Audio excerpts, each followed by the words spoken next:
What's up, guys? So today we're going to go over eccentric control and its relation to hypertrophy. So what's eccentric control? Eccentric control is having a conscious focus on ensuring the eccentric portion of an exercise has some form of control and is of less speed than the concentric portion. So we perform an exercise, we have two parts. We have the concentric, which is the pushing, and the eccentric, which is the lowering. Now, when we talk about hypertrophy in bodybuilding, our goal is to have some type of eccentric control. And that's why it says some. The studies show anywhere between 1 and 8 seconds is preferred for hypertrophy. Now, 1 second being some type of control, just some type of control. You're just not letting it drop. And 8 seconds being obviously a lot of control.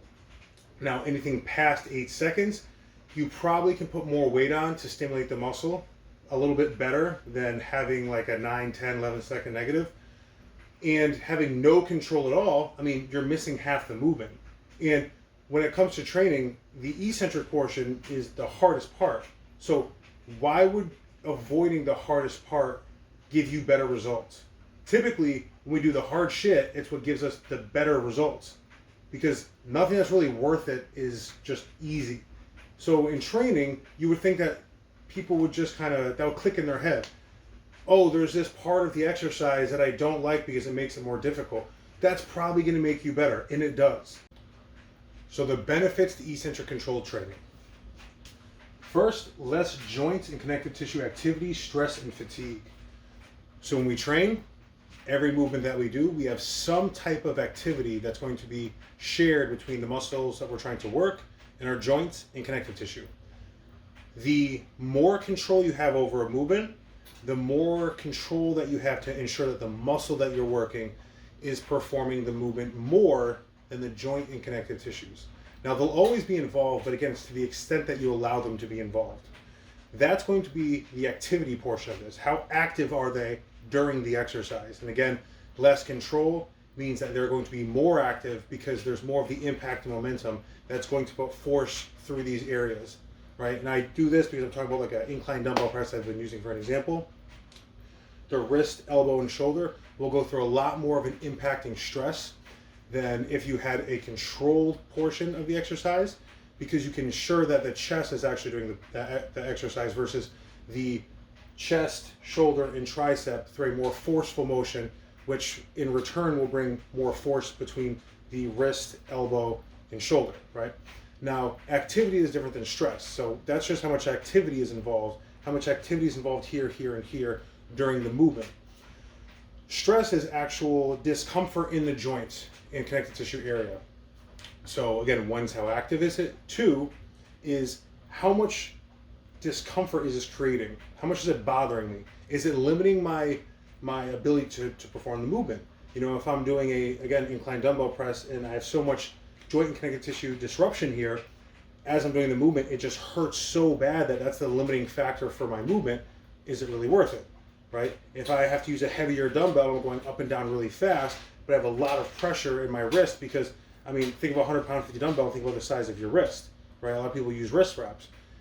To a certain extent, it doesn't matter. There's still a lot of pressure there. And you putting on wrist wraps is showing that there's a lot of pressure there, so you're trying to baby it. Or you use a weight that's more appropriate, not lighter, it's more appropriate. So yes, it will be lighter, but it's not like you're using a light weight. You're using a weight, again, that's more appropriate. So you're not stressing out your joints as much. And that brings me to the last point of fatigue. If you stress your joints this session, and then next session you don't change anything, you stress them again, and then next session you stress them again, they're going to continue to accumulate fatigue, and then you're going to have some point when you do an exercise and you really hurt yourself because you decided to keep on going, again, with no eccentric control or less eccentric control, and just winging the movement out and gaining fatigue each week and each week and each week, rather than making a change because you know something's going wrong. Number 2, ensures the targeted engaged muscle receives a more optimal and consistently applied stimulus. So when we train in hypertrophy, our goal is to target an area and make sure the area is engaged throughout the entire rep, throughout the entire set. Now, the less amount of control we have, the less chance we're going to ensure that the muscle that we're working is engaged at its highest possible capacity and for the duration that it could be if we had control, right? So if I was doing an incline dumbbell press and I let it drop down, when I'm coming down like this, my chest really isn't getting involved the way it could until the full part, and let's just assume we're using full range of motion, until the full part of the stretch. And then when it pushes out, the chest is going to be, it's going to be moving the weight with the shoulder and tricep. Now, if I had eccentric control, as I'm coming down, that muscle is actually, you can feel it open up and be stretched, right? And then when you go to push up, the contraction is far greater too, because there's not other muscle groups taking away from it, right? If I have a huge drop in push up, there's a very low chance that my chest is going to be the prime mover throughout the entire movement. The other areas will kick in. Now, if I had control, maybe it's like a 95-5 split, right? Just throwing numbers out there. If I let it drop, well, maybe it's now like 30-30-30, 33-33-33. It's just split more evenly. That's going to take the stimulus away from the area I'm trying to work. Again, defeating the purpose of true performance in hypertrophy. So next time you're performing a movement, really think about when you're dropping in, are you really targeting the muscle that you're wanting to target, or are you moving the weight from A to B? Because it's a huge difference. Again, we're trying to target the muscle, and then once it's targeted, keep it engaged throughout the entire movement. So while you're performing the movement, if you have no control as you're going down, it's become a little bit faster and faster, and the stress to the area that you're trying to work is probably going to be less and less, and it's probably going to be more working towards evening out for the whole body just to get the movement done. And again, if you just take a step back and you focus on the muscle that you're trying to work, the weight obviously will not be the same, but the applied stimulus to the muscle that you're working and the duration that it's working is going to be completely different. And it's going to help you grow a lot more than just moving weight. The next two kind of intertwine with each other, right? Less recruitment of assisting muscle groups and better mind to muscle connection. Let's pick the dip, for example, right? We start in the stretch position, chest is fully stretched, which, like again, the rubber band theory, if I pull the rubber band back and I let it go, the fact that it stretches the force that's bringing it forward. So if I'm in the stretch position in the dip, fully stretched position, my chest is maximally applied with stress. So when I go to start the movement, the prime mover is the chest. I get to the top. Now I have the option of going down slow and controlled and making sure the muscle is engaged the entire time, being the chest, because we're talking about the dip in regards to hypertrophy for the chest. Or I can just drop in, and as I drop in, transfer the stimulus from my chest to a little bit more in my shoulders and my triceps. So the overall involvement of my muscle, being the chest, is not the same if I'm dropping in versus I'm going down slow, and ensuring that that muscle is doing everything in its capacity to make sure it's being as stimulated as possible, right? My mind to muscle connection, the connection, the pathway that my brain has with the feeling of the muscle under the highest terms of stress without anything else being involved is enhanced when I control the weight. So again, when you're performing the movements, really think about, am I doing this movement to get it from A to B, or is my mind to muscle connection with this movement at its highest capacity, and are other muscles staying out of the movement? Because that's what's going to ensure that the area that you're working is, again, working to its highest capacity. Last but not least, better ensures repetition accountability. So if I'm doing a exercise and I'm just dropping into the hole with no eccentric control, I can guarantee that in the beginning there might have been some attempt at control, because very rarely do you see people try to have zero control. It's just like really bad control. But if you have somebody that's like a 700-pound squat and they just drop down, I mean, that's really unsafe. But whatever you're going to do, if there's not some type of control, the reps that you're doing beyond the first rep are not going to match the amount of time that the other reps are going to produce, right?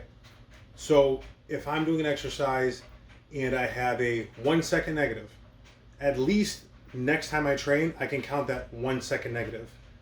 If I have a 2 second negative, or 3 second, or 4 second, same concept, right? I want to make sure that I can make my reps accountable each week, so I have some type of accountability in my logbook. I don't want to just have, you know, say the first rep was a second, and the second set was 75% of a second, and the third set was 70% of a second, and the fourth was 60% of a second, and fifth was 50% of a second. You can't measure that. But if you do measure your 1-2 count or your 1-2-3-4 count, now at least if you do every rep 1-2-3-4, the next time you do it 1-2-3-4, you have better accountability to make sure each week that the progressive level that you're getting is you actually getting stronger, and not just your eccentric controls getting worse and worse. You know, and if you have none, again, we're talking about splitting seconds here. You're not going to be able to tell, and the ability for you to measure if you're growing and getting stronger is going to be hindered highly by not having some type of control. And again, the more control that we have, the better accountability we can have for reps and sets. So all in all, if your goal is to put on muscle tissue, not to lift the most weight possible from A to B, or to get really, really good at a specific event or lift, but to put on muscle tissue, and you're not doing eccentric control training in your training, you are doing yourself a great injustice with every single rep that you do. And every single rep that you do is a fraction of the progress it could be if you just added that small variable in. Now, every time you go to the gym is an opportunity for you to get better. It does not mean you're going to get better. And to know that having eccentric control in your training is going to be a variable that enhances your training, and not doing it is just serving the purpose of the ego, right? You have to understand that the benefits I listed behind me aren't just things that I made up. These are things that you can look up.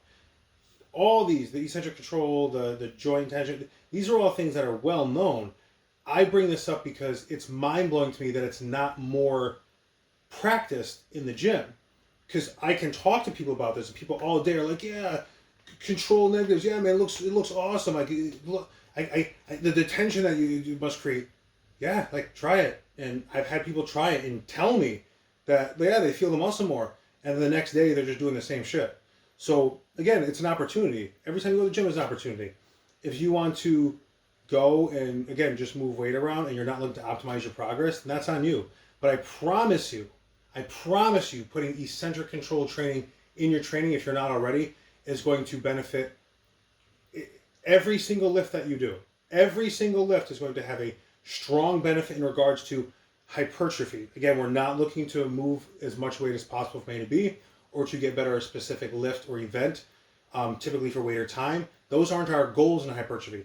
But if your goal is hypertrophy and you're not doing eccentric control training, you're just holding yourself back.